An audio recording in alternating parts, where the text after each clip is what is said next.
안녕하십니까? 요한계시록 세미나 제3부에 오신 것을 진심으로 환영합니다.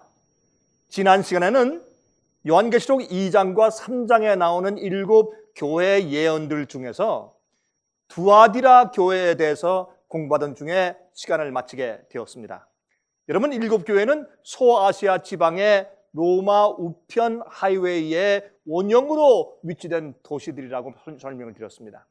여러분, 초대교회에서부터 예수님께서 재림하실 때 마지막 시대에 존재하는 교회까지 7시대 교회들의 상태를 예언한 것이 바로 7 교회의 예언인 것입니다.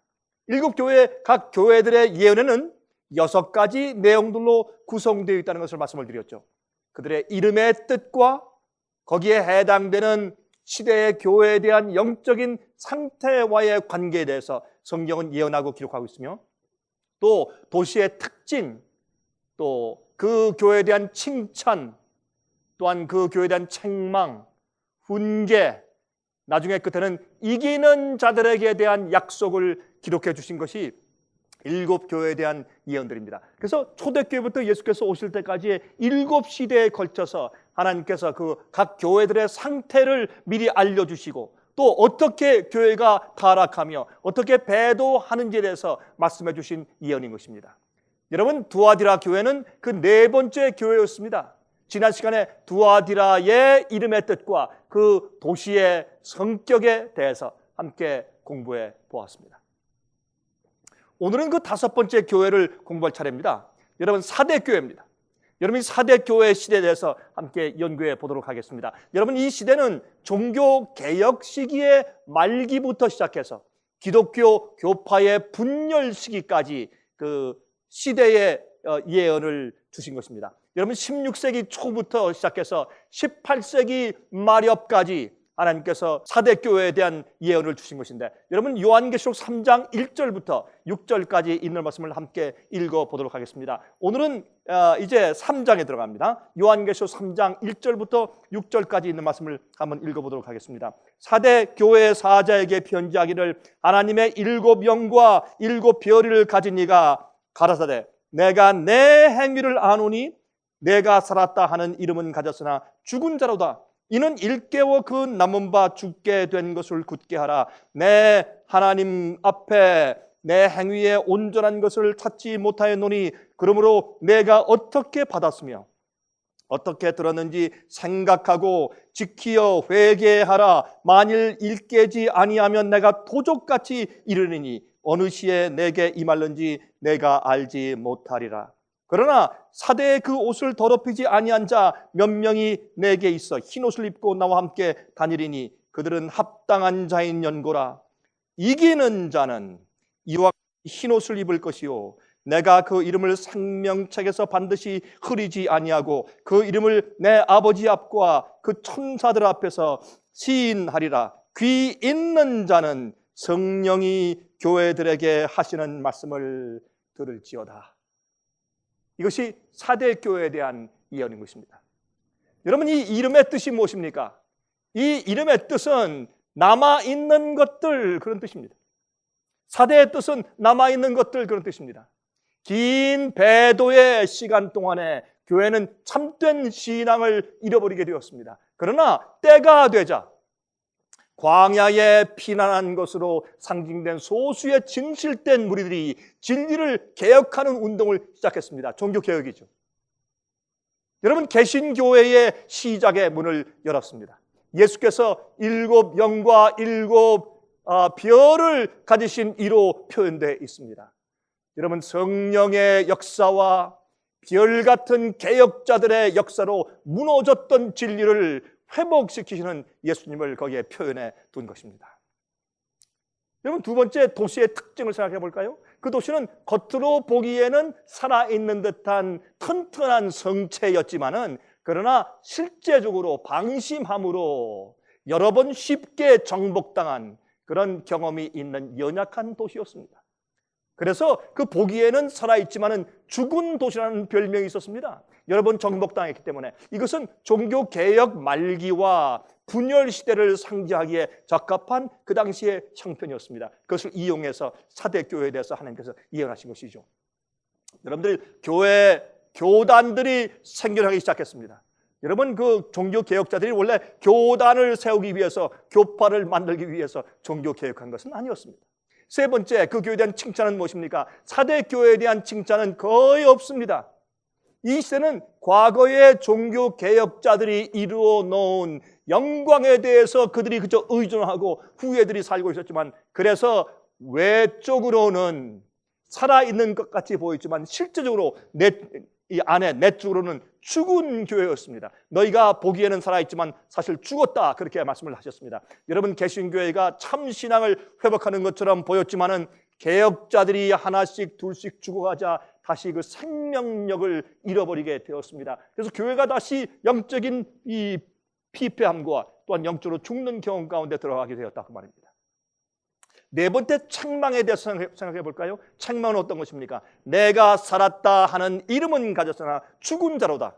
그 위대한 종교개혁이 나중에는 조직된 교파들로 전락해버리고 말았습니다. 여러분 교단이 되어버리면 교단을 유지하기 위해서 영적인 그 상태가 죽게 되는 그런 위험이 있는 것입니다. 여러분은 영적으로 다시 죽게 되었다고 하나님께서 경고하시는 것입니다. 종교개혁은 계속되어야 합니다. 여러분 아십니까? 현재 이 시대에도 아직 종교개혁은 완전히 끝나지 않았습니다. 우리가 계속적으로 오는 밝은 진리의 빛을 가지고 계속적으로 개혁을 맞춰 나가야 하는 것입니다. 아직도 과거의 오류들에서 다 벗어나지 못한 상태에 있다는 것을 여러분께서 아셔야 할 것입니다. 자, 다섯 번째 훈계가 무엇일까요? 그러므로 어떻게 받았으며 어떻게 들었는지를 생각하고 다시 그들을 지켜서 회개하라. 우리는 항상 깨어서 우리의 신앙을 지켜야 합니다. 근신하며 기도하며 우리가 어디에서 떨어졌는지 다시 돌아가서 회개하고 돌이키고 우리의 신앙을 지켜야 합니다. 여러분 말씀했습니다. 내가 도적같이 이르리니 라고 말씀하시고 깨어서 주의하라고 말씀했습니다. 그런데 사대교회에 옷을 더럽히지 아니한 자들 몇이 있다고 말씀하셨습니다. 참 감사한 얘기죠. 의로운 생애와 진리를 타협하지 않은 자들이 있다, 그 말입니다. 마지막 여섯 번째, 이기는 자들에 대한 약속이 있습니다. 진리를 수호하며 남아있는 자들은 앞으로 흰옷을 입을 것이다. 주님과 함께 하늘에서 흰옷을 입고 동행할 것을 거기에 약속하셨습니다. 개혁자들, 진리를 수호했던 진실한 자들은 이단자라는 그런 누명을 씌워서 핍박당해서 죽었습니다. 그러나 그들에게 나쁜 평판의 오명을 씌워서 출교하고 죽였지만은 검은 옷을 입혔지만 그러나 하나님의 왕국에서는 그들이 흰옷을 입을 것입니다. 내가 그들의 이름을 생명책에서 흐리지 않겠다고 약속을 하셨습니다. 여러분, 우리가 이 땅에서 진리를 위해 살 때 혹 고소받고 비난받고 오해받을 수가 있습니다. 잘못된 이단자라는 얘기를 들을 수 있습니다. 그러나 하늘에서는 여러분을 기억하실 것입니다. 주님께서 흰옷을 준비하고 계신다고 말씀하시는 것입니다. 진리를 위하여 교회의 책에서 제명되고 고통당하는 자들에게 하늘의 생명책에서는 지우지 않겠다고 약속을 하시는 것입니다. 배도하고 반역한 교회 상태에서 진리에 충성하는 백성들을 하늘에서 주님께서 기억하시는 것입니다.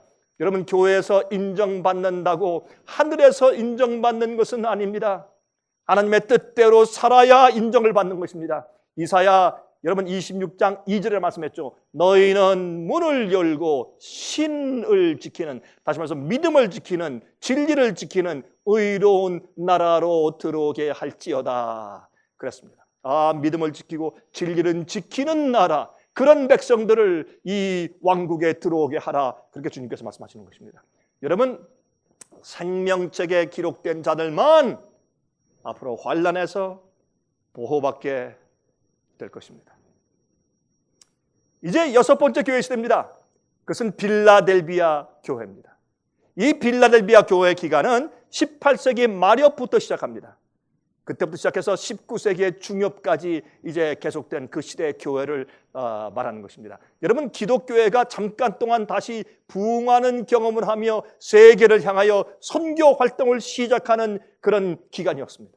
여러분, 이 세상에 이제 선교 협회가 생기고 성서 공회가 생기고 그렇게 해서 정말 전도의 문이 열리며 세상으로 복음이 전파되는 그런 시대였습니다. 여러분, 이것은 요한계시록 3장 7절부터 13절까지 기록되어 있는 것입니다. 함께 읽어보도록 할까요?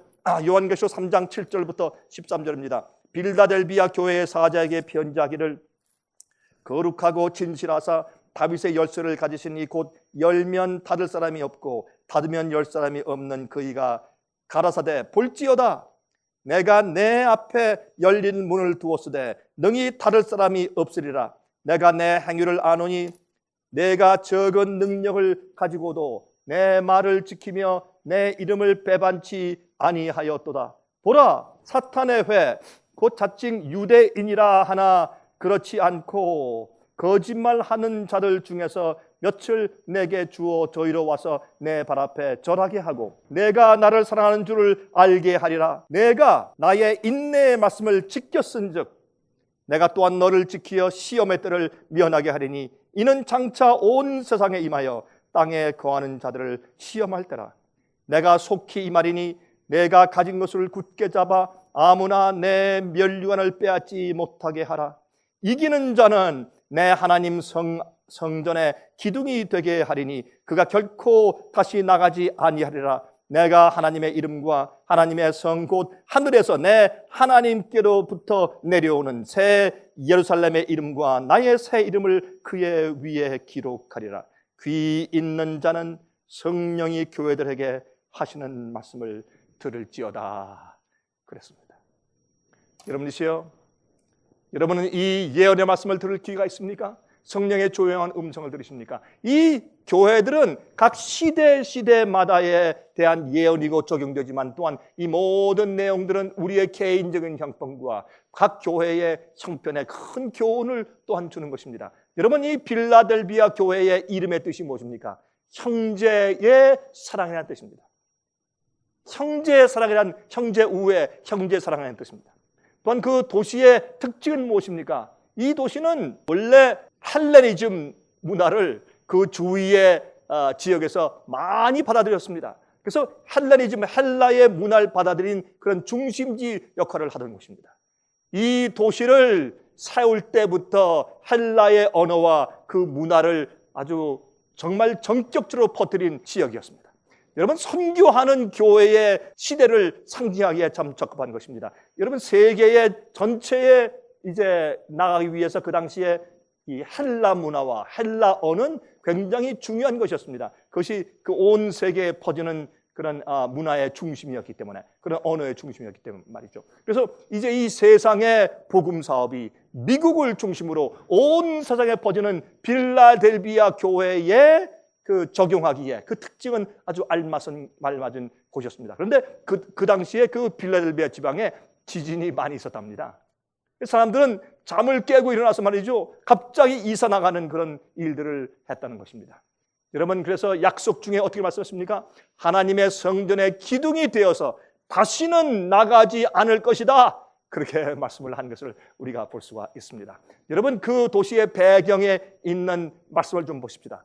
칭찬이 있는데 그 칭찬은 내 말을 지키며 내 이름을 배반하지 아니하도다, 그렇게 말씀을 하였습니다. 여러분, 빌라델비아 교회는 하나님의 말씀으로 영혼을 채우고 선교에 열심히 하던 교회 시대입니다. 그런데 너희 속에 사탄의 회가 있다. 거듭나지 않은 자들도 그들의 열성과 사랑에 굴복하였다. 이제 그런 은유로 그 말씀을 거기에 기록해 두신 것이죠. 이 빌라델비아 교회는 너무나 열성이 있고 너무나 복음을 열심히 전한 그런 교회였기 때문에 이 빌라델비아 교회, 6번째 교회는 책망을 찾아볼 수가 없습니다. 여러분, 또한 이 교회에 훈계해 주셨는데 빌라델비아 교회는 그리스도 교회의 역사상 가장 전도를 많이 한 그런 열성적인 시대였습니다. 이런 요한 웨슬레, 조지 휘필드, 조나탄 에드월드 등의 많은 이런 전도자들과 종교 개혁자들이 나온 시대가 바로 이 빌라델비아 시대인 것입니다. 특히 요한 웨슬레는 말이죠, 세계가 나의 전도의 지역이다 라고 말했습니다. 나에게 열심히 있는 불붙은 청년 10명만 주면 내가 세상을 복음화시키겠다. 그런 말을 한 전도에 열심히 있었던 요한 웨슬레가 태어나 살았던 시대가 바로 이 필라델피아 교회 시대인 것입니다. 또한 요한 칼빈이 주장한 예정설, 즉 하나님께서 구원 얻을 자들을 이미 예정해 두셨고 누구는 구원하고 누구는 구원하지 않는다는 이 예정, 미리 예정해 두셨다는 가르침의 오류가 그 시대에 많이 있었는데, 그 시대에 이제 이 빌라델비아 교회 시대였는데, 그 당시에 요한 웨슬레는 그것이 잘못되었다, 오류다, 성경은 그렇지 않다라고 인간의 자유의지와 선택을 강조하고 하나님의 은혜와 인간의 선택이 같이 연합해야 되는 것을 강조하면서 그 올바른 신앙으로 오류를 회복한 시대가 바로 이 시대입니다. 그러므로 선교에 열심히 불타오르는 시대가 되었다, 그 말입니다.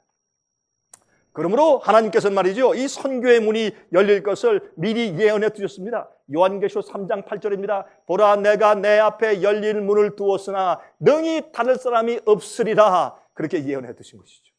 이 선교에 대해서 주님께서 정확하게 예언해 두신 것입니다. 여러분, 유럽의 산업혁명으로 교통수단이 발달되었죠. 그렇죠? 증기기관차로부터 시작해서 증기배, 이렇게 해서 이제 나중에 자동차, 이렇게 해서 이제 이 교통수단이, 빠른 교통수단이 발달되게 되었습니다. 여러분, 공산주의가 뿌리를 내리기 시작했습니다. 여러분, 이러한 때가 바로 빌라델비아 교회였습니다. 온 세상을 향한 여행의 길이 활짝 열려 있었던 시대면서, 그러나 동시에 마귀가 막기 위해서 애를 쓰던 시대였습니다. 그래서 복음을 가지고 온 세상에 나갈 수 있었습니다. 각 나라에 이제 외교적인 문이 열리고 무역의 문이 열리고 교통수단이 발달하고 해서 세상에 복음이 확산될 수 있는 그런 좋은 분위기가, 조건이 마련되었는데 주님의 섭리였습니다. 여러분, 윌리엄 캐리가 말이죠, 1793년도에 인도로 복음을 전하러 갔습니다. 로버트 모리스는 1807년에 중국으로 복음을 전하러 떠났습니다.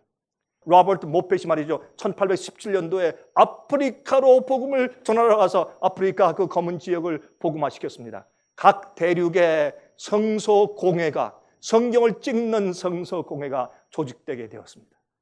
여러분, 세계 선교를 위하여 교파와 국경을 초월하여서 형제의 사랑을 나누던 뜨거운 시대, 그래서 책망이 기록되어 있지 않던 시대, 그 시대가 바로 빌라델비아 교회 시대입니다.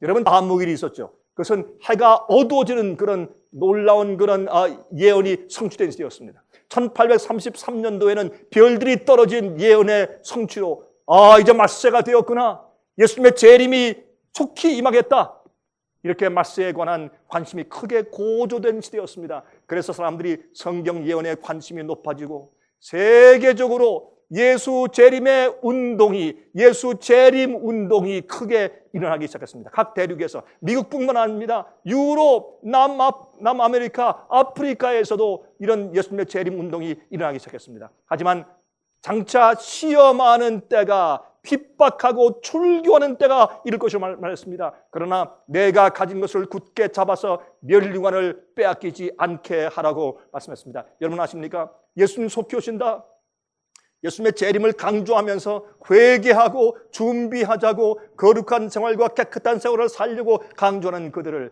교회는 내쫓고 그들을 이단시하고 핍박했습니다. 그런 시련의 때가 왔습니다. 그러나 그들은 굳게 붙잡아 멸류관을 빼앗기지 말아야 했습니다. 이것을 성경에 주님께서 이 빌라델비아 교회를 통해서 역사적으로 예언해 주신 것입니다.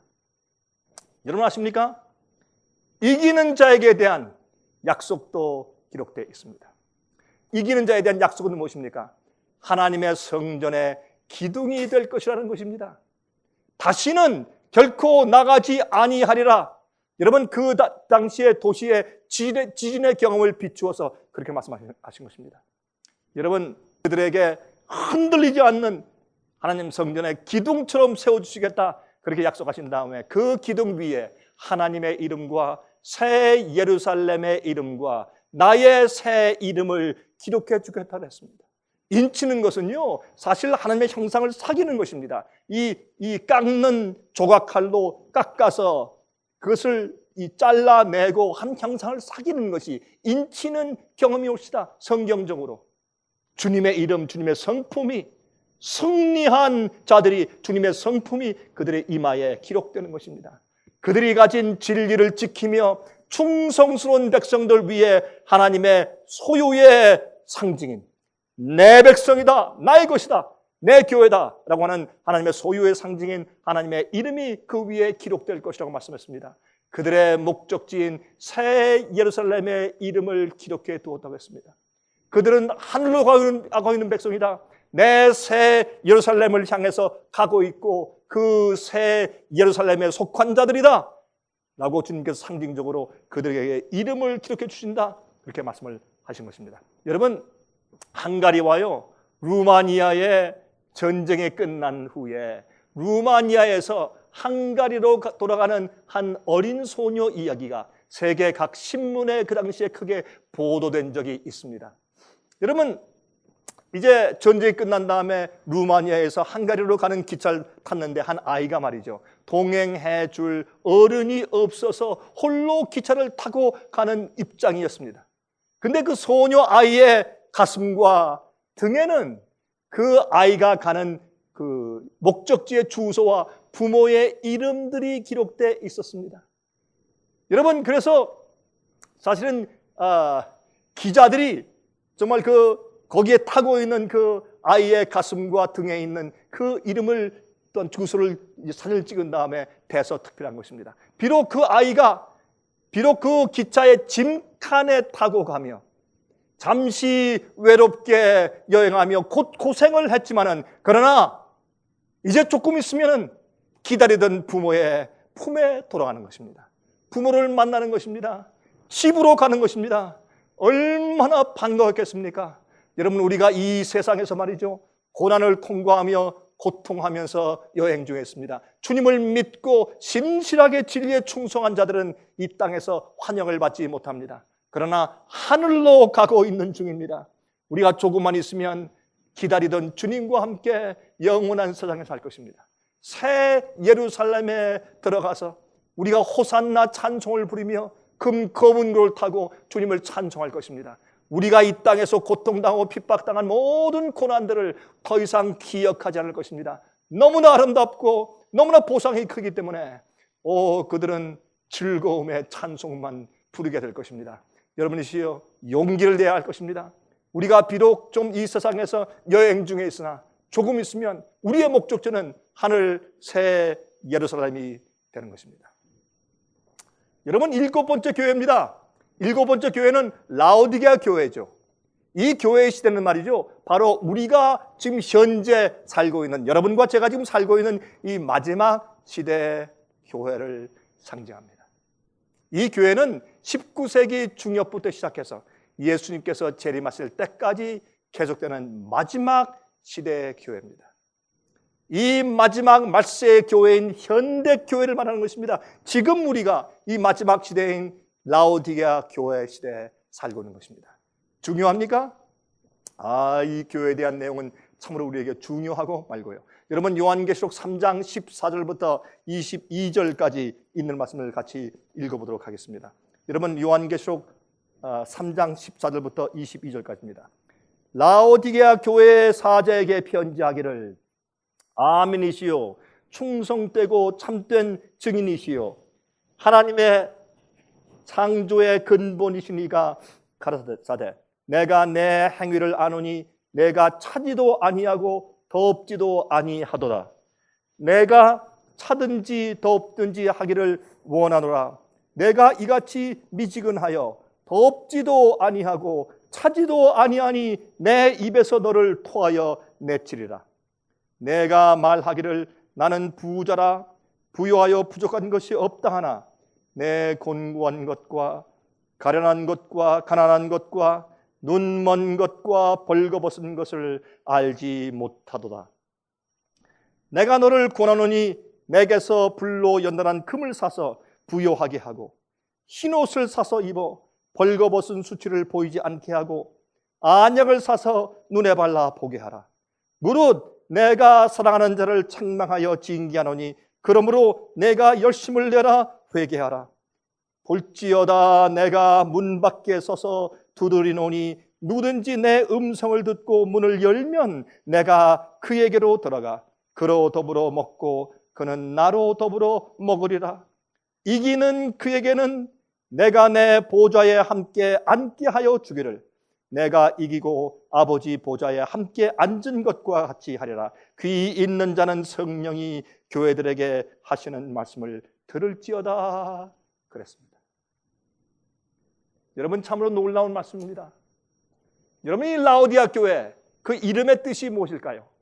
이 마지막 교회, 우리가 살고 있는 이 시대를 상징한 라오디아 교회의 이름의 뜻은 백성을 심판하심, 그런 뜻입니다. 지금은 심판하는 때입니다. 누가 영원히 살 것이며 누가 하늘에 들어가지 못할지에 대해서 책을 펴시고 심판하는 시대입니다. 죽은 자들도 주님께서 천사들과 함께 다 펴서 심판하시겠죠. 산 자들도 심판하시겠죠. 주님께서 마지막 주님께서 오시기 전에, 재림하시기 전에 준비하시는 때입니다. 그 이름의 의미하듯이 예수께서 재림하시기 전에 하나님께서 당신의 교회를 심판하시는 시기라 그 말입니다.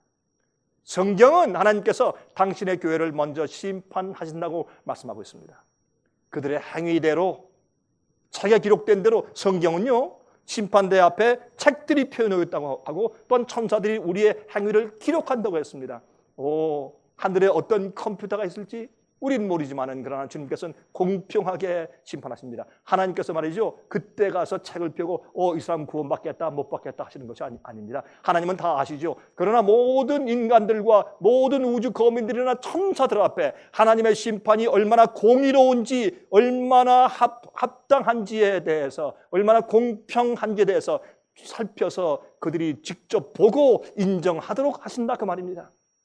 믿는 자들은 심판에 이르지 않는다는 말씀이 있습니다. 그러나 그 뜻은 심판에서 정죄당하지 않는다는 뜻이죠. 심판을 받지 않는다는 뜻은 아닙니다. 많은 사람들이 오해하고 있는 것입니다. 두 번째, 그 도시의 특징은 무엇입니까? 타협의 도시였습니다. 특별하게 특징도 없고 극단적인 것도 없는 도시였습니다.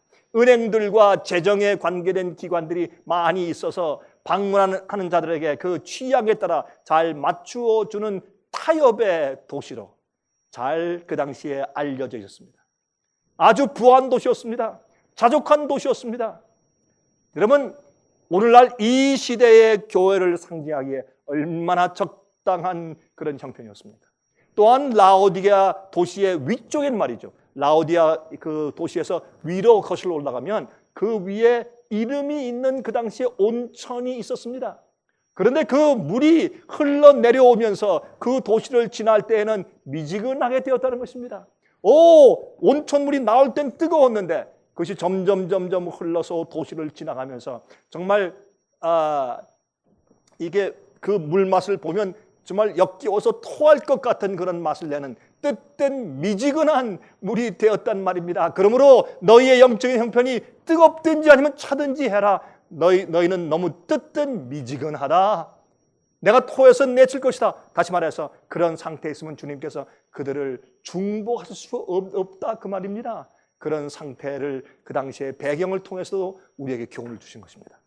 그것에 또한 안약을 만드는 특별한 약품 회사가 있었습니다. 특별한 돌 깔고 있었는데 그것을 녹여가지고 이 눈병에 쓰는 안약을 만드는 그런 곳이 있었다는 것입니다. 그러므로 여러분, 얼마나 이 라오디게아 교회의 형편을 상징하기에 좋은 그런 배경이었느냐 그 말입니다.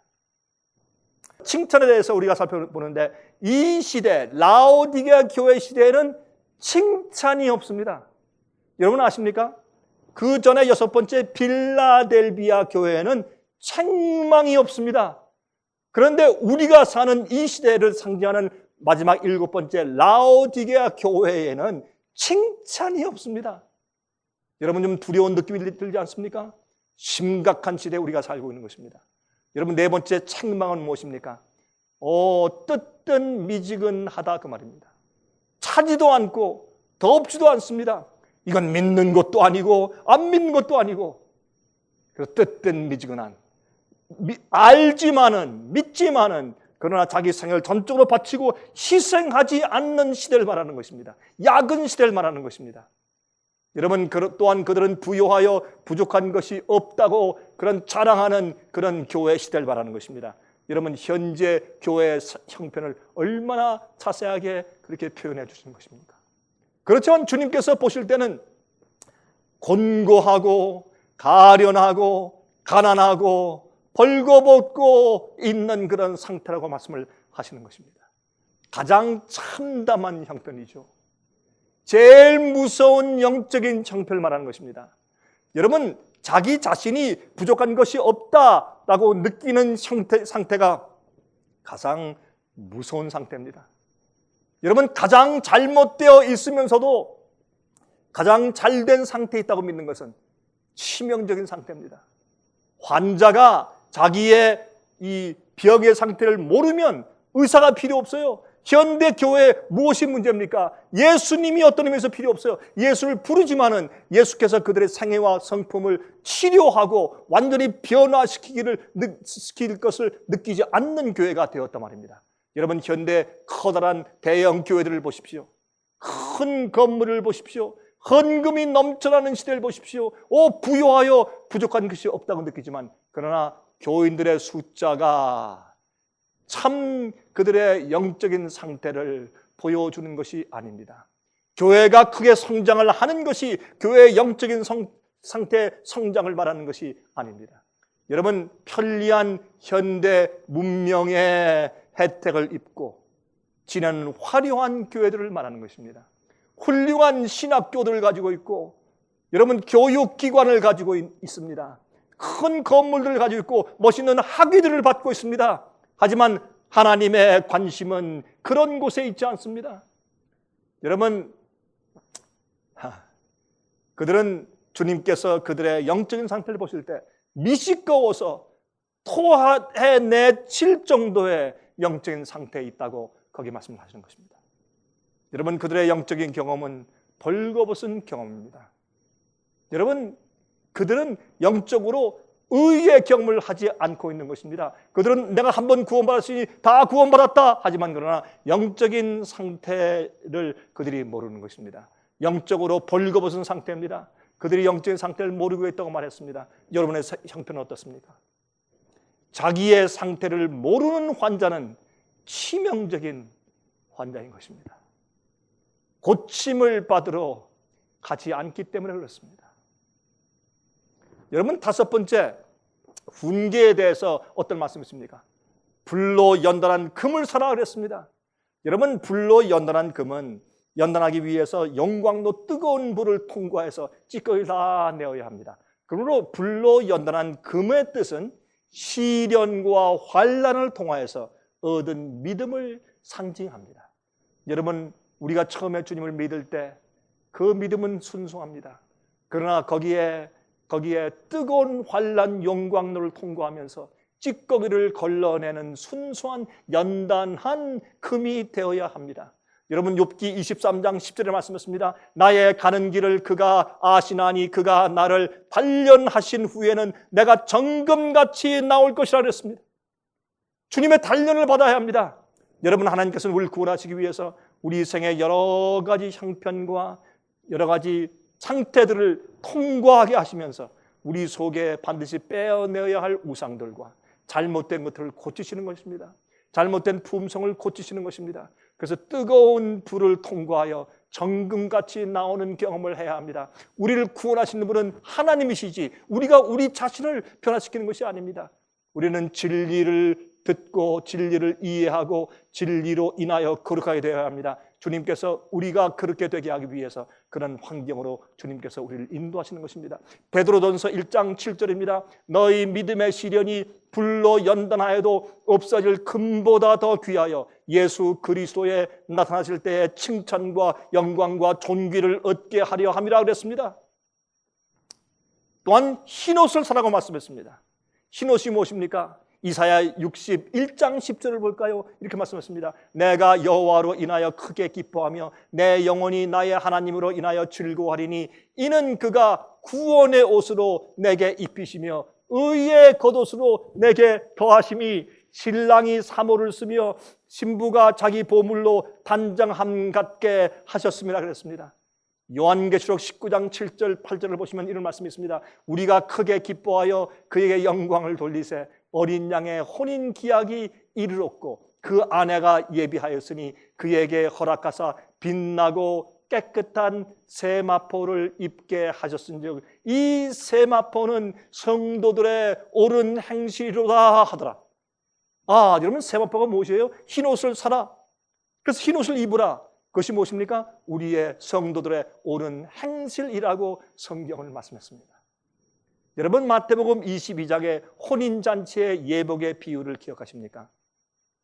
여러분, 이 혼인잔치의 예복의 비유는 왕이 혼인잔치의 온 객들을 맨 나중에 돌아보면서 그들이 혼인잔치에 예복을 입고 왔는지 돌아보시는 것입니다. 여러분이시여, 우리가 믿을 때 우리는 구원의 경험에 들어갑니다. 그러나 우리가 거룩한 열매를 맺으면 그 마지막 끝이 영생이라고 로마서 6장은 설명합니다.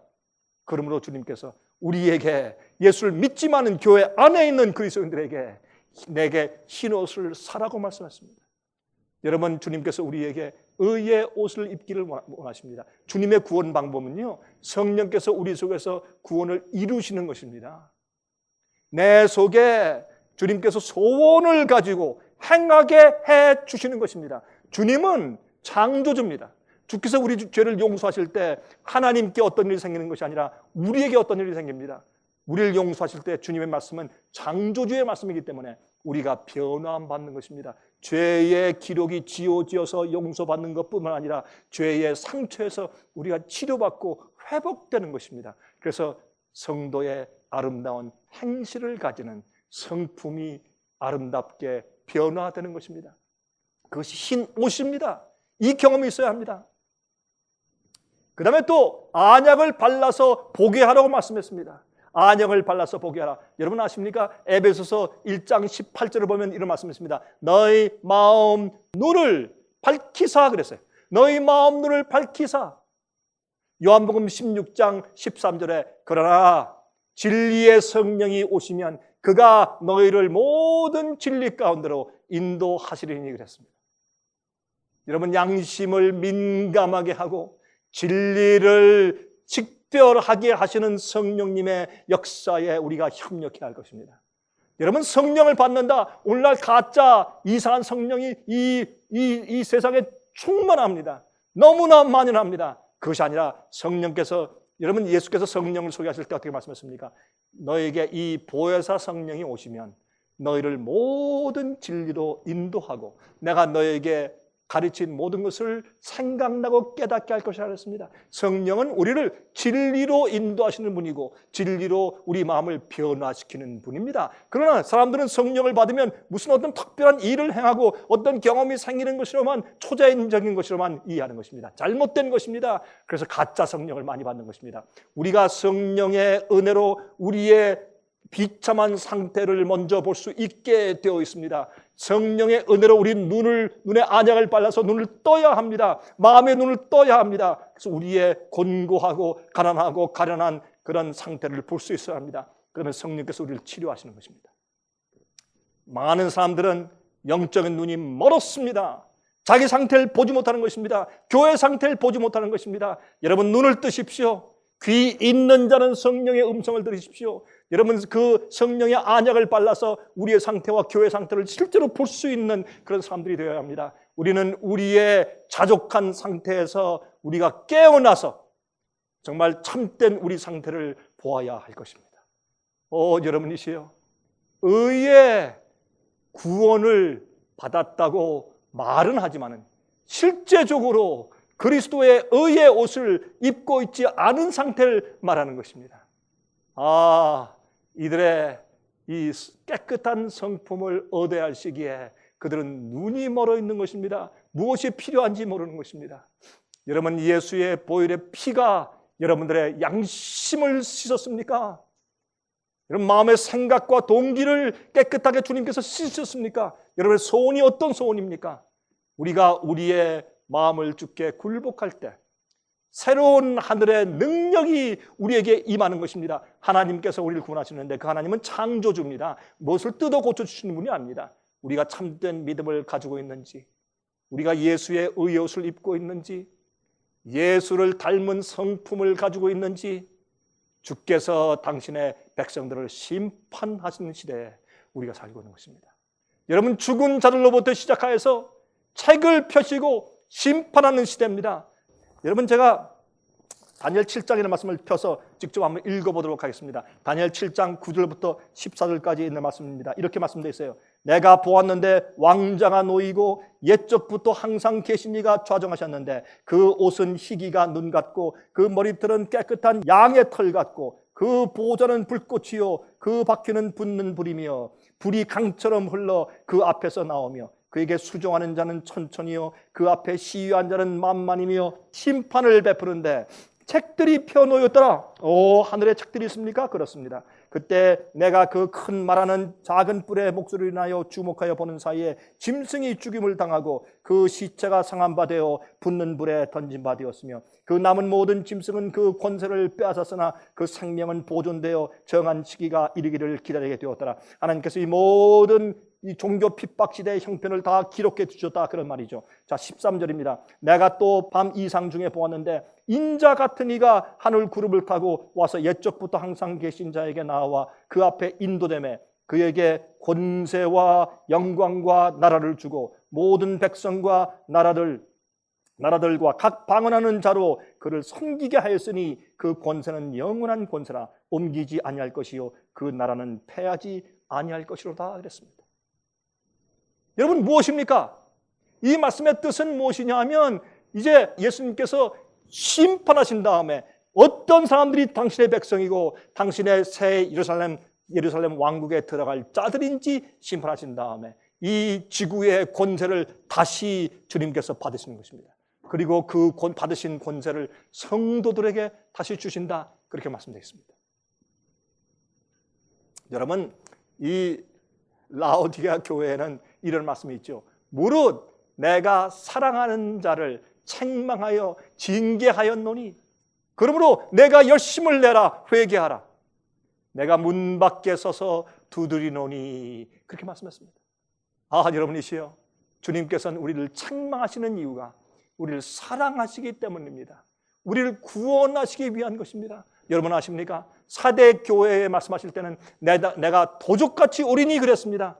빌라델비아 시대에는 내가 속히 오리니 그랬습니다. 그런데 라오디게아 교회 시대에는 예수께서 문 밖에서 두드리시는 분으로 묘사되어 있습니다. 예수 재림의 임박성을 강조하고 있습니다. 내가 이제 곧 간다. 도적같이 간다. 내가 아주 임박했다. 나중에 주님께서 오셔서 우리의 마음문을 두드리고 있는 것을 표현하신 것입니다. 예수님을 믿는다고 하지만 주님을 마음 문 밖에 세워두고 있는 마지막 라오디아 교회에 말씀하시는 것입니다. 이렇게 주님의 재림이 각 시대마다 점점 임박해 오는 것을 말씀하시는 것입니다. 구원은 하나님께서 강요하는 것이 아닙니다. 구원은 미리 예정해 두신 것이 아닙니다. 구원은 개인적인 경험입니다. 주님의 말씀인 생명의 양식을 여러분은 먹어야 합니다. 남이 나를 대신해서 먹어줄 수가 없습니다. 어머니 오늘 아침을 날 대신해서 먹어줄 수 있어요? 할 수 없는 것입니다. 여러분은 예수께서 여러분의 마음에 살아 움직이는 것을 확인하셔야 합니다. 매일 주의 말씀을 먹고 영적으로 살아야 합니다. 마지막에 이기는 자에게 대한 약속이 있습니다. 이기는 자는 예수님과 함께 하늘 보좌에 앉을 것이라고 말했습니다. 여러분이시여, 칭찬이 없는 교회입니다. 그러나 이 교회에 주신 하나님의 약속이 가장 큽니다. 하나님과 함께 보좌에 앉아서 다스릴 것이라고. 여러분, 이것은 동양적인 사고방식입니다. 같이 먹는 것뿐만 아니라 같이 집에 거한다는 것입니다. 여러분, 승리한 장군이 오면 왕이 그 사람을 데려다가 자기 왕자 옆에 앉히는 것입니다. 여러분, 이 상징을 여기 사용하셨습니다. 우리가 주님과 함께 보좌에 앉을 것입니다. 이것이 라오디게아에 타락하고 뜻든 미지근하고 타협된 이 교회를 승리하는 자들에게 주시는 주님의 약속인 것입니다. 예수께서 말씀하십니다.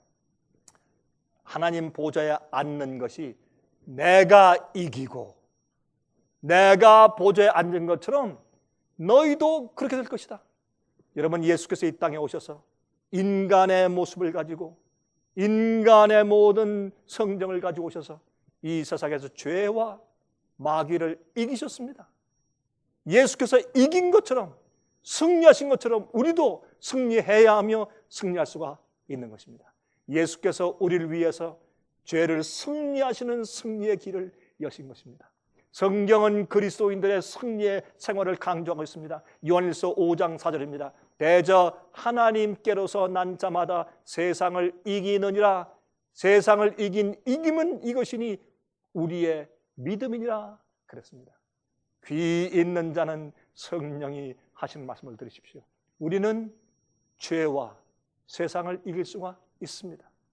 죄를 버리고 승리하지 않는 자는 참된 주의 백성이 아닙니다.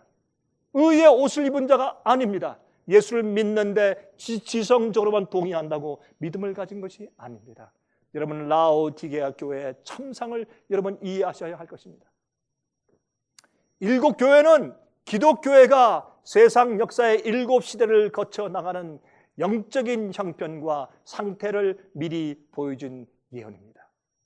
요한이 계시를 받을 당시와 그 도시의 형편과 각 시대의 교회들의 형편이 얼마나 잘 드러나는지 모르겠습니다. 이것은 하나님의 놀라우신 지혜인 것입니다.